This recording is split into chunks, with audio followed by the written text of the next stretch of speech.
Welcome to the Litigation Psychology Podcast, brought to you by Courtroom Sciences. Dr. Bill Kanasky, here with two of my awesome colleagues, Dr. Alyssa Parker. Alyssa, hi. Hi, how are you? Good. And Dr. Steve Wood. What's going on, Steve-O? Not much. Michigan State is in the top 10, so life is good. I don't even want to talk about that right now. Don't get me started. However, what I do want to talk about is the topic of a Zoom-based or WebEx-based virtual witness prep, witness training. I've been getting a lot of calls from clients essentially asking, is it the same as in person? Is it different? Is it better? Is it worse? With many assuming that they're coming into it, that it's not going to be as good as it is in person. And I guess my initial reaction is to say it's different. I'm not saying it's not good, but I think I've been pleasantly surprised with my experiences now over 7 months of doing these. Alyssa, you've had your experiences with this. Just from a general perspective, if a client calls you and says, "Hey, is it really worth it to do this or not?" What's the conversation you're having with clients? Well, I think the first thing that comes to my mind is that most depositions are being taken remote at this time. So doing the virtual witness training actually, I think, is a logical preparation because it's the same format that they're about to have for their actual deposition. So I think that that's helpful to kind of get the witness a little bit used to that. I had some concerns about relationship building, because certainly that's a big part of what I do in a live witness training. Depending on the witness, what role they have in the case, what their role is within a company, let's say, they might have some distrust of the process or a lot of negative feelings about the litigation process or case itself. I really have not found that to be an issue at all virtually, even though I thought it was originally. Yeah. So that's something that I talk about. And I mean, we go through all the same things that we do in a live witness training in the virtual format. So yes, I say the same thing, that it's different, but similarly effective. The new normal. Steve, what's been your experience so far? Generally positive? Yeah, it's been generally positive. A lot of the same stuff that Alyssa talked about. One thing that I was a little concerned about, and I still am not overly excited about, is the fact that you can't be in the room with the person and you can't read body language, because as Alyssa said, so much what we do is personal relationship building, and not being able to be in the room with that witness, or even be able to read the body language and give them more of the tips and tricks about body language based upon the things that they're doing when they're answering questions, makes it really difficult. So outside of that, I think everything else has been positive. Everything else has been really good. And like you said, not much different than actually doing it live. But that would be the one thing that if I was talking with the client and they asked, do you have a preference? My preference would be for in person, but at the same time, I always tell them I would absolutely do it over Zoom if need be too. I'm not averse to that by any stretch. Yeah, and I think this has been good news, because we've been able to pull this off, be highly effective with witnesses. The one thing that kind of fell on my lap, but I took the challenge, and I think we kind of put our heads together and did a good job. Is we used to, just so our audience knows, an in-person witness prep for 15 years. I've been whiteboarding everything on a whiteboard. I never use slides ever. I never use slides because I like the interaction of the whiteboard. I can control the whiteboard. I don't have to worry about any AV hookups. And almost every law firm has a whiteboard. You get some different color markers. That was effective for a long time. Well, now that's kind of useless over Zoom. And I think Zoom and WebEx may have some sort of whiteboard feature, which I played with. Not going to happen. So we had to figure out, how do we get this material that we were whiteboarding for years? And so we put these into the slides. Alyssa, do you feel like the slides are just as effective as the whiteboard? I actually feel like there are more visual aids now than there were with the whiteboard. So it's kind of an additional, more didactic way of learning. So they're hearing me, but they're also seeing a lot more visually what they're learning, which I also find effective. Yeah, because I mean, well, I tell you, my handwriting sucks. It's always awful. I would agree. And now everything's perfect on the slides. But yeah, I do feel like everything's going to be so visual now. I think using the slides as opposed to the whiteboards been highly effective. I've gotten a lot of good feedback from the witnesses. Steve, how have clients been reacting to essentially seeing our witness training program in a completely different medium? I think they've been positive to it. I think one of the big things when we whiteboard, a lot of the stuff that we're doing, we're writing out, and then we're also explaining it as we're going. So there's a lot of underlying pieces to when we're drawing something out.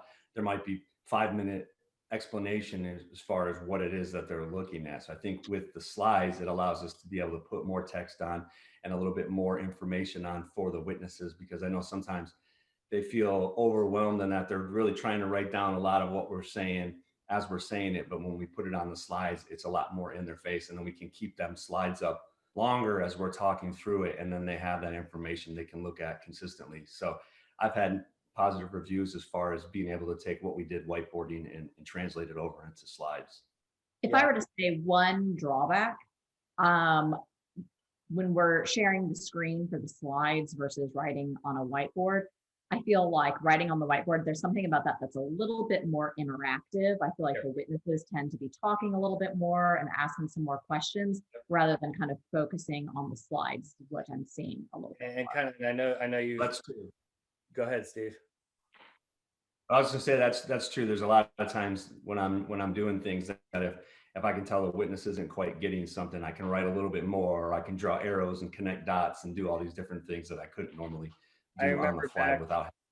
Back in my graduate school teaching days, when you get that student that kind of gave you that, huh? Right. It's very difficult to do that virtually. It's hard to, some of the steps, I don't know what you've seen, I'm a little bit jumping ahead, but I think our stuff is coming across from what I have. The clients love it. In fact, they've said, once we go back in person, you can use these slides for all I care. You don't have to whiteboard, and we could, do the slides in person. We'll have to see about that. But I think the setup I've seen these set up so many different ways that can drastically affect the quality. One of the worst setups, well, it depends. You're kind of going to give and take. So some setups, you have, say, the law firm has a laptop just like this setup, and they put the witness in front of the laptop. And then the other people in the room, I can't see them. I can barely hear them. Yeah. And then usually, unfortunately, there's this big mask covering the witness. That's very difficult, right? I don't like that setup. I'd rather people be in different rooms, just kind of like we are, to see the 3-box setup, because then I can understand everybody, I can see everybody. But then the opposite, what they've done is sometimes they'll use maybe a camera on top of a large monitor that's on the wall, and now everybody's like this far away, and you can't see anybody's facial expression, and now it's hard to hear everybody as opposed to one person. I'm still trying to play around with I think my best experience, which I know is difficult, but I still think better for the prep session, is to have everybody separated just like we're doing now. We can all speak our own part. Everybody's comfortable. And then the drawback is from the attorney, well, I want to be with the witness to hand them documents and stuff and to look at things. Alyssa, based on kind of what I just said, what are kind of some of the good and bad that you've seen with the actual physical setup of where people are and camera angles and things like that? I completely agree with what you said. What I have seen a lot of is the witness is at the attorney's office, and they're the ones in front of the camera, which makes especially the portion on mock questioning very difficult to do, because I also have found where it's very difficult to hear the attorney. Yeah. I completely agree. The idea of everyone kind of being in their separate spots You can still share screens, documents can still be shown on the screen. I know that's kind of can be a headache at times, but it's definitely doable. And one thing that I would add though, on the other end, what I have seen witnesses at home tending to set up in a common area. So generally I would suggest making sure that, you're in a room that's private, where people, because in the common area, like a kitchen or a den, people are kind of coming in and out and talking. So that's equally as distracting as not being able to hear people. Yeah. Steve, what do you think about the physical setup? Again, I'm a big fan of having everybody separate because I think that's what creates the clearest communication between everybody. But a lot of the attorneys don't want that. They want to be in the same room largely because of the documents, but then they're wearing masks and I don't know. What are your thoughts? Yeah, one of the I just recently did one actually where they were in the same room, but they were spaced apart from one another, Yeah. and then they were on separate laptops. So they both we had three screens like we're looking at now, but they were in the same room. I thought that was a good midway point to allow the attorney to still be in the room, still be able to show them documents, and not have to worry about sharing screens and that, and then still get that done. So to your point, if I would prefer them being apart, but I do like the way they did that as well, because I think it was the best of both worlds. And I also agree with what Alyssa said about making sure that it's not in a common area, because I've had it before, like you said, where you see wives walking around in the background, or they come up and peek over the shoulder of this person that's trying to do the training and stuff, and it's not conducive for good training. No, I totally agree. Another good setup, and I'm glad you brought that up, Steve. So I had the law firm had three people in the room, three laptops, all on mute, right? Yeah. And then the center speaker phone, they called the Zoom number. So I could hear everybody perfectly, but there was no echoing and feedback.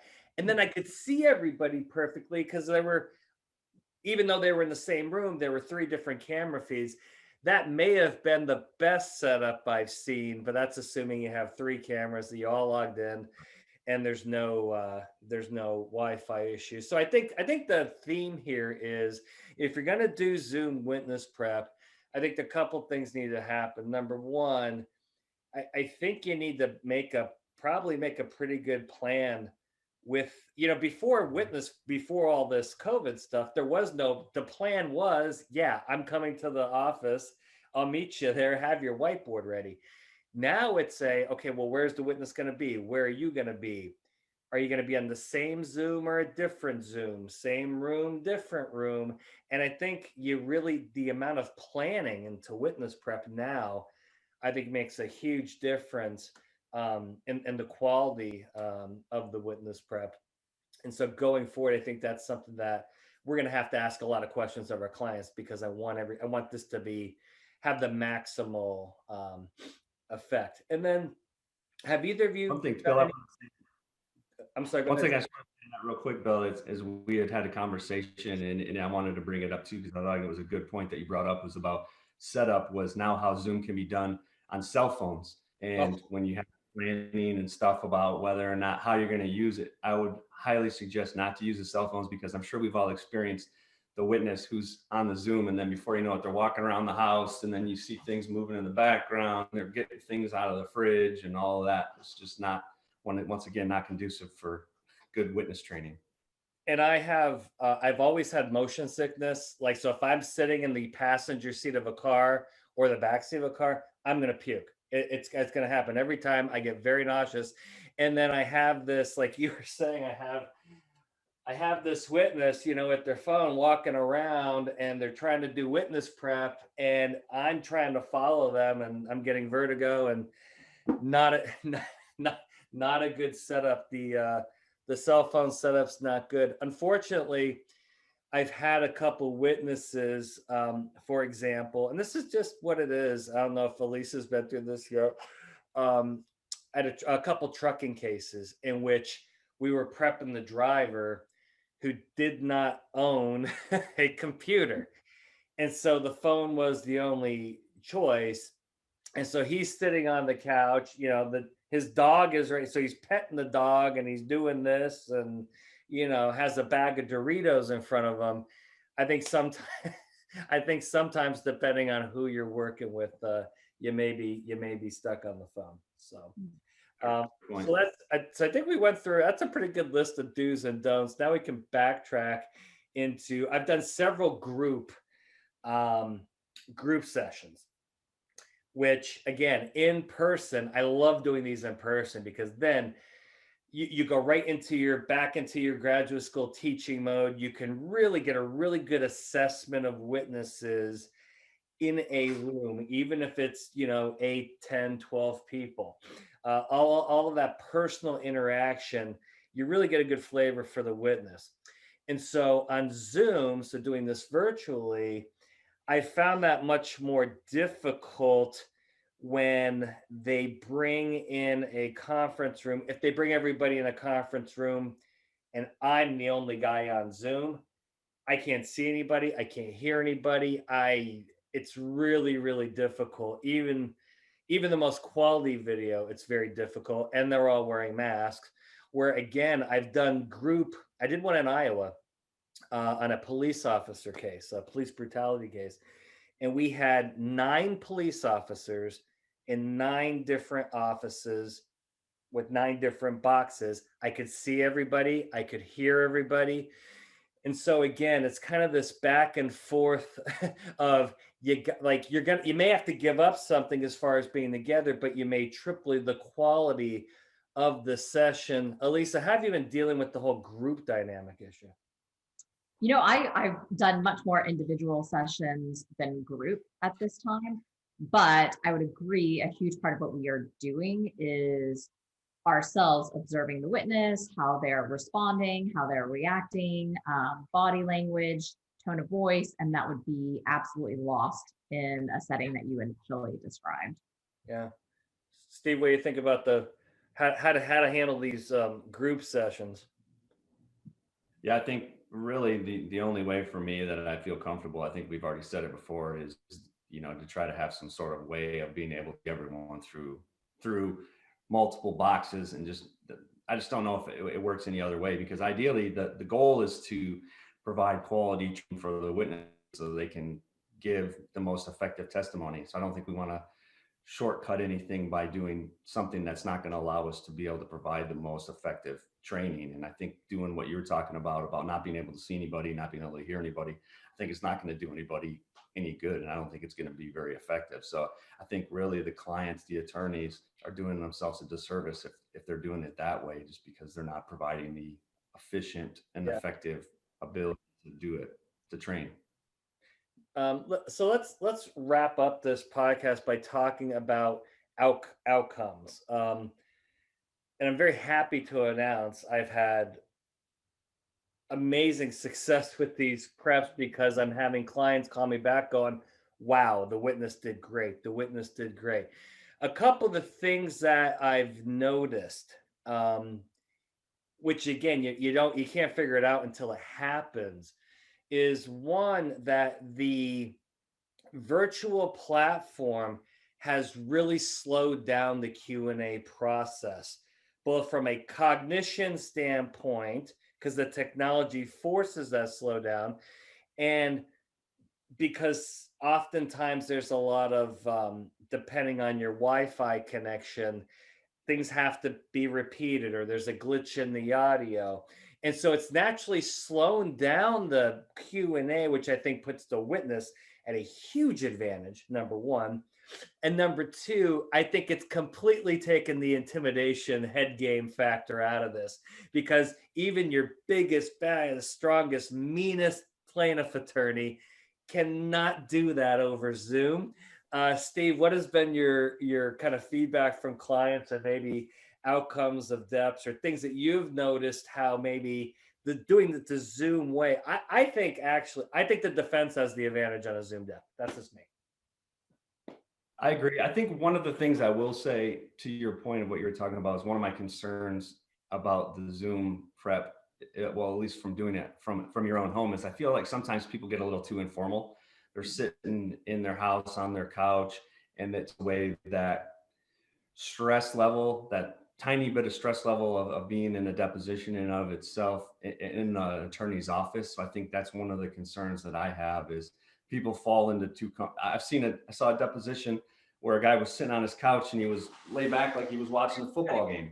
I mean, I think those are going to be one of those things that you don't want, right? So I think that's one of the drawbacks. But outside of that, I think to your point, the defense does have the advantage. And I think one of the things that I harp on as far as, at least from an attorney's perspective, is to make sure that those witnesses don't slip into this informality or overly uncomfortableness in their own home, and then of course slip up and then say something that's harmful to the case. Yeah, to jump on that, Steve, that's actually something that I talk about in the witness training. For the purposes of the witness training, I think the witness being at home is very effective. I actually think it works better for the purposes of their deposition, if it's going to be virtual, for them to either be at an office or a conference room at work, if they can be, or to be at the attorney's office with some space between them, because I completely agree that there's a tendency to be a little bit more informal or not take kind of the seriousness of this process the way it should be taken when you have that distance of multiple screens. I do think the head game still has the potential to play a role. I do think emotion can still be an issue for some witnesses, but I also agree that distance really, when someone's not sitting directly across from you trying to intimidate you, it's a lot more effective.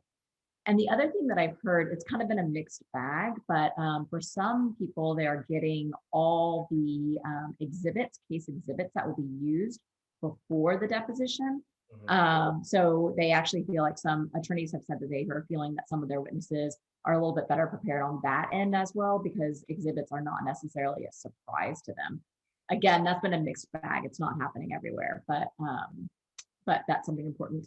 Along the same lines with exhibits, what I have to tell witnesses is what I would tell them in a live training is when you're handed a document, you need to be looking at what comes before what you're being asked about and what comes after. You need to know context.